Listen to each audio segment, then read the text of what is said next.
اے رحمت ټول عالم اے نبی خیر البشر ستالنم نا قربانی گو زمون خوږ پیغمبر. قدرمنو اوریدونکو ستاسو پام راوړو د الحاج مولوي محمد یاسین فهیم صاحب د رسول الله صلی الله علیه وسلم سپېڅلي نصیحتو خپرونې ته په دې هیله چې دا خپرونې تر پایه پورې واورئ او پوره ګټه ځینې واخلئ.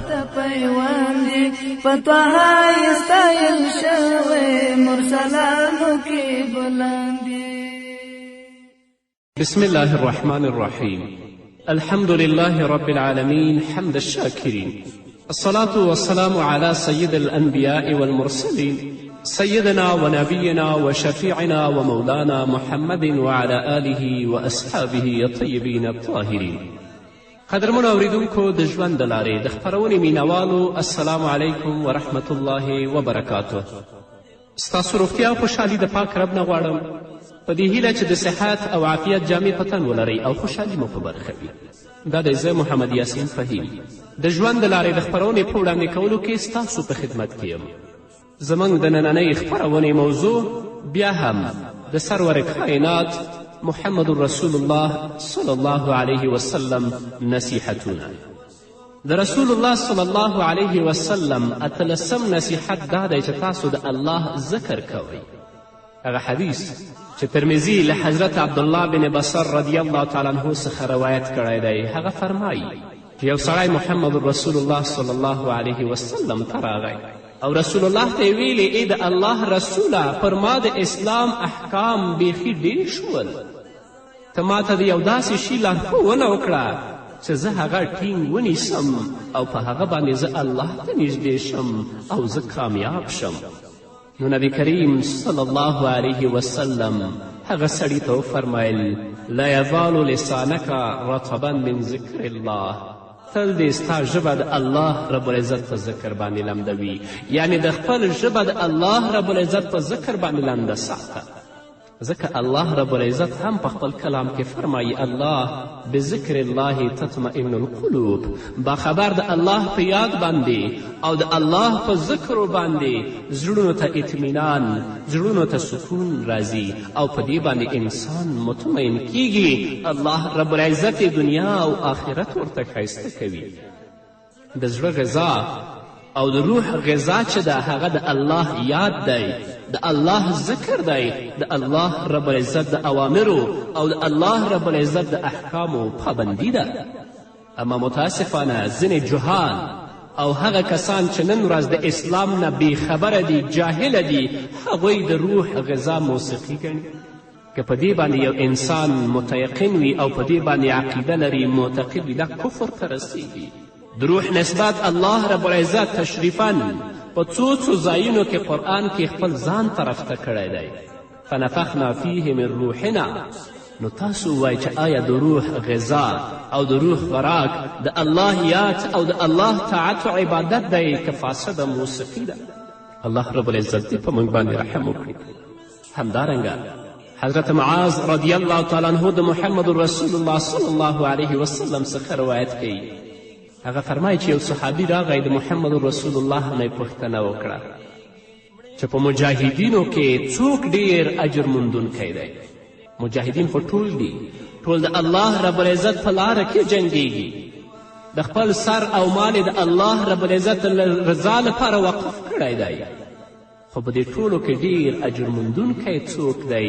رسول الله ورته وفرمیل هغه څوک ډیر اجر موندونکی دی چې هغه الله ډیر یادوي. هغه څوک چې الله ډیر یادوي نو هغه به په مجاهدینو کې ډیر زیات اجر موندونکی وي. نو مجاهدین چې کله هم د الله رب العزت په لاره کې جنګیږي، د کفر و د وحشت او د ظلم په مقابل کې جنګیږي، نو هغوی د خپله ژبه د الله رب العزت په ذکر باندې تازه او لمده ساتي تر څو چې الله رب العزت لا اجرونه ورکړي. هغه صحابي بیا د رسول الله صلی الله علیه وسلم نه پوښتنه وکړه چې په نیکو خلکو کې څوک ډیر ثواب موندونکی دی؟ نیکان خو ټول دي، خو په دې ټولو نیکانو کې الله رب العزت کم یو ته ډیر ثواب ورکوي.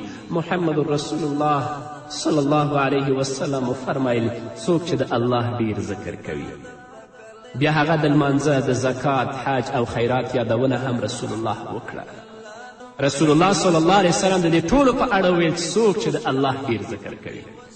ځینې داسې مسلمانان دي چې لمونځ هم کوي، زکات هم ورکوي، حج هم کوي، خیرات هم کوي، او ځینې داسې مسلمانان دي چې دا ټول هم کوي خو د دې تر څنګ الله هم یادوي.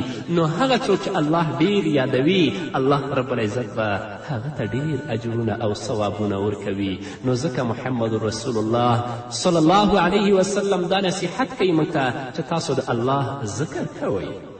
نن ورځ زموږ خولې په دروغو باندې چلیږي، په غیبتونو باندې روانې دي، په تهمت باندې روانې دي، خلکو ته بدې ردې وایو. نه مسلمان وروره، مسلمانې خورې، هغه اعمال او هغه کړنې پرېږده چې په هغه باندې الله ستا نه ناراضه کیږي. راشه ژبه دې د الله په یاد باندې لمده کړه. د دې پر ځای چې چاته بد ووایې یا دروغ ووایې یا چاته شکنځل وکړې یا تهمت و غیبت وکړې، ژبه په دې مه لمدوه، بلکې ژبه دې د الله په یاد او په ذکر باندې تازه کړه چې الله درنه راضي شي او الله رب العزت تا ته عزت د دنیا او د آخرت درکړي. همدارنګه حضرت ابو موسی اشعری رضی الله تعالی عنه فرمایي چې رسول اکرم صلی الله علیه وسلم وفرمایل د خپل رب د ذکر کوونکي او نه ذکر کوونکي مثال لکه د مړي او ژوندي دی. یعنی هغه بنده چې الله یادوي تل لپاره الله د هغه په ژبه باندې جاري وي، د هغه مثال د ژوندي دی، او هغه څوک چې الله نه یادوي د هغه مثال د مړو په شان دی. همدارنګه د مسلم په بل روایت کې چې د حضرت ابو موسی اشعری رضی الله تعالی عنه نه روایت کړی، هغه فرمایي چې رسول الله صلی الله علیه وسلم وفرمایل په کوم کور کې چې د الله ذکر کیږي او په کوم کې چې د الله ذکر او یادونه نه کیږي د هغو مثال د ژوندي او د مړه په شان دی. یعنی هغه کور کې چې هلته الله یادیږي هغه کور او هغه خلک ژوندي دي، او په هغه کور کې چې د الله یادونه او د الله ذکر نه کیږي هغه خلک او هغه کور مړ دی. نو را به شو اوس قدرمنو اوریدونکو مسلمانانو ورونو او خویندو وبګورو چې زموږ په کورونو کې څومره د الله یادونه کیږي او څومره هغه عملونه کوو چې په هغه باندې الله زموږ نه ناراضه کیږي. په تاسف سره باید ووایم چې د اسلام او د انسانیت دښمنانو همدارنګه ځینې مفسدینو مسلمانانو لپاره داسې وسایل تیار کړي دي چې د هغو وسایلو او آلاتو په لیدلو باندې مسلمان د الله د یاد نه غافله کړی دی. که په کور کې خویندې دي او ورونه دي ټول تلویزیون ته ناست دي چې نن دا سریال کې څه تیریږي، پلار راشي هم د هغې تر خوا کینی، مور راشي هم په هغې کوټه کې کینی، او ځینې پلرونه او میندې د خپل اولادونو نه پوښتنه هم کوي چې ننني سریال کې څه شی ول. خو دا پلار او دا مور کله هم د خپل اولاد نه کینی چې ورته ووایي بچیه ته راشه چې د الله رب العزت کلام ولولو چې الله پکې څه ویلي دي، الله موږ ته څه پیغام لري. ته راشه چې د محمد رسول الله صلی الله علیه وسلم احادیث راواخلو چې رسول الله چې زموږ پیغمبر دی، زموږ پیشوا دی، زموږ مقتدا دی، هغه موږ ته په خپلو لارښوونو کې څه هدایات لري. نو د داسې کور مثال او د داسې د کور خلکو مثال لکه د مړو په شان دی. نه مسلمان وروره، مسلمانې خورې، خپل اولاد د الله دین ته کینوه، خپل اولاد د الله کلام ته کینوه، خپل اولاد ته د محمد رسول الله ویناوې ور یادې کړه. کنه د آخرت په ورځ به الله رب العزت ستا مور پلار نه ډېره سخته پوښتنه کوي، الله څخه به سخت مسئول یې. ځکه دا د اولاد حق دی په مور و پلار باندې چې هغو ته اسلامي ښوونه باید وکړي.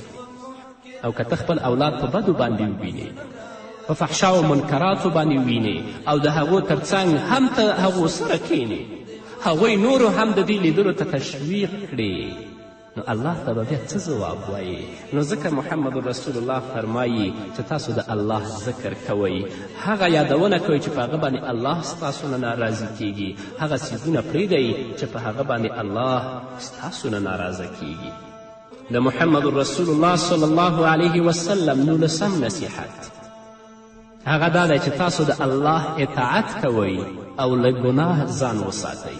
هغه حدیث چې طبراني د حضرت ام انس رضی الله تعالی عنها څخه روایت کړی، هغه فرمایي چې ما محمد رسول الله صلی الله علیه وسلم ته ویلي، ای د الله رسوله ما ته نصیحت وکړه. رسول الله صلی الله علیه وسلم ما ته ویلي چې ګناه پرېږده، بېشکه دا ډېر غوره هجرت دی. هغه څوک چې ګناه پرېږدي دا ډېر اوچت هجرت دی. ته په فرضو باندې عمل کوه، بېشکه دا ډېر غوره جهاد دی، او د الله ذکر ډېر کوه. بېشکه ته د الله حضور ته د هغه تر ذکر محبوب شی نشي وړاندې کولی. نو یو مسلمان چې ګناه پرېښودله او هغه فرض چې الله د هغه د کړنې عمل موږ ته کړی دی، او هغه فرض چې الله رب العزت د هغه د کړنې امر موږ ته کړی، هغه پر ځای راوړي او د الله یاد وکړي، نو الله به تانه راضي شي. دا نصیحت د رسول الله صلی الله علیه وسلم ام انس رضی الله تعالی عنها ته. همدارنګه بل حدیث بخاري د حضرت ابو هریره رضی الله تعالی عنه نه روایت کړی. هغه فرمایي چې رسول اکرم صلی الله علیه وسلم وفرمایل چې زه د خپل بنده له هغه ګمان سره سم یم، چې زه د خپل بنده د ګمان سره سم یم چې دی زما په اړه لري. کله چې دی زما ذکر کوي زه له ده سره یم، که دی ما په زړه کې یادوي زه یې په زړه کې یادوم، او که ما په یو ډله او په یو ټولنه کې یادوي زه د ده یادونه په داسې ډله کې کوم چې د ده تر ډلې غوره ده چې هغه ملائکې دي. که دی ما ته یو لیشت نږدې کیږي نو زه یو ذراع ورته نږدې کیږم، که دی ما ته یو ګز یو ذراع نږدې کیږي نو زه 2 ذراع ور نږدې کیږم، او که دی زما خواته په عادي تګ راځي نو زما رحمت ده ته په منډه ورځي. چې ته الله یادوي، څنګه ګمان چې الله باندې ته لري الله همغسې تا سره دی. راشه ګمان دې په الله باندې یقیني که. ته چې الله یادوي نو الله تا سره دی. که ته الله په زړه کې یادوي بلا کیف الله تا په زړه کې یادوي. که ته الله په یو ټولنه کې او په یو جماعت کې یادوي الله ستا یادونه د ملائکو ترمنځ کوي. که الله ته لږ ور نږدې کیږي نو الله رب العزت تا ته زیات نږدې کیږي، او که ته په عادي تګ باندې الله ته روان یې نو د الله رحمت تا ته په منډه باندې راځي. نو الله رب العزت دې موږ ته توفیق راکړي چې د محمد رسول الله په نصیحتونو باندې عمل وکړو، چې د الله اطاعت وکړو او له ګناه څخه ځان وساتو. په دې کې به هم کامیابي، په بل شي کې هم کامیابي نشته. قدرمنو اورېدونکو، د خپرونې په دې وخت کې به راشو لنډې دمې ته. دمې نه وروسته زموږ خپرونه دوام لري. ملتیا مو نورانی مخ دې څرګند شوه دنیا ته منوره، ستا له نوم نه قربانېږو زموږ خوږه پیغمبره. ای رحمت د ټول عالمه، ای نبي خیر البشره، ستا له نوم نه قربانېږو زموږ خوږه پیغمبره. قدرمنو اورېدونکو، بیا هم زموږ سلامونه او نیکې هیلې ومنئ. د محمد رسول الله صلی الله علیه وسلم شلم نصیحت هغه دا دی چې د سهار 2 رکعته سنت کوئ، په هیڅ وخت کې دا مه پرېږدئ. طبراني د حضرت عبدالله ابن عمر رضی الله تعالی عنه څخه روایت کړی. هغه فرمایي چې یو سړی رسول اکرم صلی الله علیه وسلم ته راغی او رسول الله ته یې ویلې ای د الله رسوله ما ته داسې عمل راوښیه چې د هغه په واسطه الله ما ته ګټه ورسوي. رسول الله صلی الله علیه وسلم ورته وفرمیل د سهار 2 رکعته سنت ضرور او هرومرو کوه، ځکه په هغو کې فضیلت دی. نو زموږ ورونه چې کله سهار جمع ته روانیږي بهترینه خبره دا ده چې هغوی په خپل سنت په خپل کور کې وکړي، وروسته د هغه نه سهار جمع لپاره جومات ته ولاړ شي. که دوی سنت په کور کې ونه کړل چې جومات ته لاړل، نو چې جمع ولاړه وي که دا په دې باندې پوهیږي چې جمعه نه جمع نه فوتیږي، د جومات په ګوشه کې دې یو ځای ودرېږي او د سهار سنت دې وکړي، نه دې پرېږدي. او که دا پوهېده چې زه په سنتو باندې مصروفه شم نو زما نه جمع تېرېږي، لاړ دې شي په جمع کې دې ګډون وکړي، په جمع کې دې شریک شي. خو د سهار سنت دې د امام ابو حنیفه رحمه الله د مسلک موافق وروسته د فرضونه نه کوي، بلکې پرېږدي دې چې کله لمر راوخوته د لمر ختونه دې وروسته د سنتو قضایي راوړي. همدارنګه حضرت عبدالله ابن عمر رضی الله تعالی عنه فرمایي چې ما د محمد رسول الله صلی الله علیه وسلم نه اوریدلی دي چې تاسو تر سهار وړاندې 2 رکعته سنت مه پرېږدئ ځکه په هغو کې برکت دی. همدارنګه مسلم له حضرت عایشې رضی الله عنها څخه یو حدیث نقل کوي. هغه فرمایي چې نبي کریم صلی الله علیه وسلم وویل رکعت الفجر خیر من الدنیا وما فیها. د سهار 2 رکعته تر دنیا او هغه څه چې په دنیا کې دي بهتره او غوره دي. همدارنګه د مسلم په یو روایت کې راغلی دي چې دا 2 رکعته ماته تر ټولې دنیا محبوب دي. همدارنګه بخاري د حضرت عایشې رضی الله عنها څخه بل حدیث را نقل کوي. فرمایي چې رسول اکرم صلی الله علیه وسلم به د ماسپښین مانځه نه مخکې 4 رکعته او همدارنګه د سهار د مانځه نه مخکې 2 رکعته سنت بلکل نه پرېښودل او په دې به رسول الله عمل کوه. همدارنګه د حضرت عایشې رضی الله عنها څخه دا روایت هم شوی چې لم یکن نبی صلی الله علیه وسلم على شیء من النوافل اشد تعاهدا منه على رکعتي الفجر. رسول اکرم صلی الله علیه وسلم په نفلو کې د سهار له 2 رکعتو پرته هیڅ نفلي لمانځه ته دومره پاملرنه نه کوله څومره پاملرنه چې محمد رسول الله صلی الله علیه وسلم د سهار 2 رکعته سنتو ته کوله. نو دا د محمد رسول الله صلی الله علیه وسلم نصیحت دی چې تاسو د سهار 2 رکعته سنت مه پرېږدئ، هغه کوئ. نو راشئ قدرمنو اوریدونکو، مسلمانانو ورونو او خویندو، چې د غفلت خوب نه وختي پاک سو او داسې وکړو زموږ ورونه سنت په کور کې وکړي، لاړ شي په جمع کې جومات کې شریک شي، زموږ خویندې دې هم وختي پاڅي او په کورنۍ کې چې کومه زموږ خویندې دي یا ورونه دي هغوی دې هم د مانځه لپاره راپاڅوي چې تاسو ته الله نفع او ګټه در ورسوي او ستاسو کور د برکت مخزن وګرځي، منبع د برکت وګرځي. که خدای مکړه ستاسو په کورنیو کې بې لمازي وي، هلته مشران مانځه ته هم نه پاڅي، او که مشران پاڅي هغه نور ورونه او خویندې چې په کورنۍ کې دي هغوی مانځه لپاره نه وچتوي، نو په هغې کورنۍ کې برکت نشته، بلکې هغو ته د الله غضب متوجه دی. الله رب العزت دې په موږ باندې رحم وکړي. د محمد رسول الله صلی الله علیه وسلم 21م نصیحت هغه دا دی چې تاسې کله په مانځه باندې ولاړ یئ نو راسته او چپه طرف ته مه ګورئ، چې کله په مانځه درېږې ستا ملاقات الله سره دی، نو خپل رب ته متوجه اوسه، ډیر په عاجزي او تضرع سره د خپل راز الله سره شریک کړه، په مانځه کې چپه او راسته طرف ته مه ګوره. بخاري د حضرت عایشې رضی الله تعالی عنها څخه یو حدیث را نقل کړی. فرمایي سألت رسول الله صلی الله علیه وسلم عن الالتفات في الصلاة فقال هو اختلاس يختلسه الشیطان من صلاة العبد. حضرت عایشه رضی الله عنها فرمایي چې ما د محمد رسول الله صلی الله علیه وسلم نه پوښتنه وکړه چې په لمانځه کې دلته او هلته کتلو څه حکم دی، یعنې چې په مانځه کې ښي طرف ته او چپ طرف ته یو انسان ګوري یا سر وچتی بره ګوري، نو رسول الله صلی الله علیه وسلم وفرمایل دا د شیطان لخوا په منډه د یو شي وړل دي چې د بنده له مانځه څخه یې وړي، یعنې هغه کم فضیلت چې په مانځه کې دی هغه به شیطان تاسو نه په دې کتلو کې ستاسو نه پورته کوي.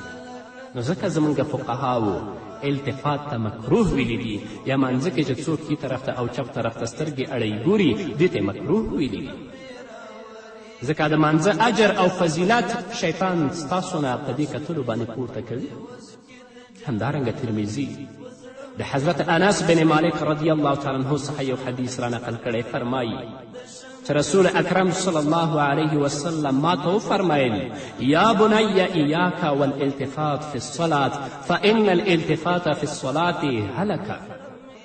ای زما زویه په لمانځه کې ته دورې دورې مه ګوره، یعنې په مانځه کې د سترګې ښي طرف ته او چپ طرف ته مه اړوه، ځکه په لمانځه کې دورې دورې کتل هلاکت دی، هغه د مانځه اجر تا نه په دې کې پورته کیږي. بل حدیث بزاز له حضرت ابو هریره رضی الله تعالی عنه څخه نقل کړی دی. هغه فرمایي چې کله بنده په لمانځه باندې ولاړ وي هغه له الله سره وي، نو کله چې دا په لمانځه کې ښي طرف ته او چپ طرف ته ګوري نو الله رب العزت وایي چې ته چیرې ګوري، آیا تر ما ښه طرف شته چې ته هغه ته وګورې؟ ای انسانه ما ته ګوره، ځکه تر هغه زه ښه یم چې ته ورته ګورې. نو راشئ دا د رسول الله صلی الله علیه وسلم نصیحت عملي کړئ. په مانځه کې ډېر په اطمینان او په سکون او په عاجزي سره الله ته ودرېږئ چې زموږ دا عبادت د الله رب العزت په دربار کې قبول شي. که خدای مکړه مانځه نه موږ یو عادت جوړ کړی وي، هغه کله درېږو په مانځه کې، کله چت ته ګوره، کله ښي طرف ته ګوره، کله چپ طرف ته، نو هغه اجر و فضیلت چې په مانځه کې دی هغه بیا زموږ لپاره نشته.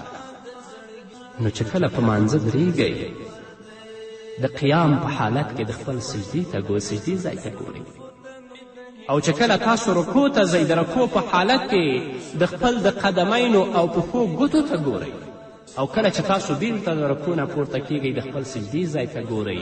سجدې ته چې کله تاسو ولاړ شئ سترګې پټې مه نیسئ، بلکې د خپل د پوزو نرمیو ته ګورئ. او کله چې د سجدې نه تاسو راپورته کیږئ کینئ په قاعده باندې، نو د خپل سینې ته ګورئ. په مانځه ولاړئ د سجدې ځای ته ګورئ، دا په خپل زړه کې ګرځوئ چې دې خاورو کې به دلته به زه ښه کېږم، الله به رانه پوښتنه کوي، الله به ما په خپل حضور کې دروي. تاسې چې کله په رکوع کې یاست د خپل د پښو ګوتو ته ګورئ او دا په زړه کې ګرځوئ چې زما نزع روح به د پښو د ګوتو نه شروع کیږي، دې ځله به مې روح روانوي. نو ډېر په تضرع او عاجزي سره الله ته درېږئ. په مانځه کې التفات مه کوئ. د رسول الله صلی الله علیه وسلم په دې نصیحتونو باندې عمل وکړئ. په دې کې کامیابي ده، بله کامیابي نشته دی. نور به هم اورو انشاءالله، خو هغه په نورو خپرونو کې. نو قدرمنو اوریدونکو دا به زموږ د نن ورځې خپرونه چې ستاسو درانه حضور ته وړاندې شوه. تر بلې خپرونې پورې چې زه بیا هم ستاسو درانه حضور ته راځم، تاسو ټول په پاک رب سپارم. پاتې ژوندم نیکمرغه، ښاد، بریالي او کامیابه اوسئ. پاک دینی کاڑی دلی پا امت زور دلی چی سختی پتا راغلی اللہ تا جاڑ دلی ستا جڑا ورب تا گرانا نازنین ناس پروارا ستا لنمنا قربانی گو زمن خوگا پیغمبارا اے رحمت طول علما نبی خیر البشارا ستالنمنا قربانی گو زمن خوگا پیغمبر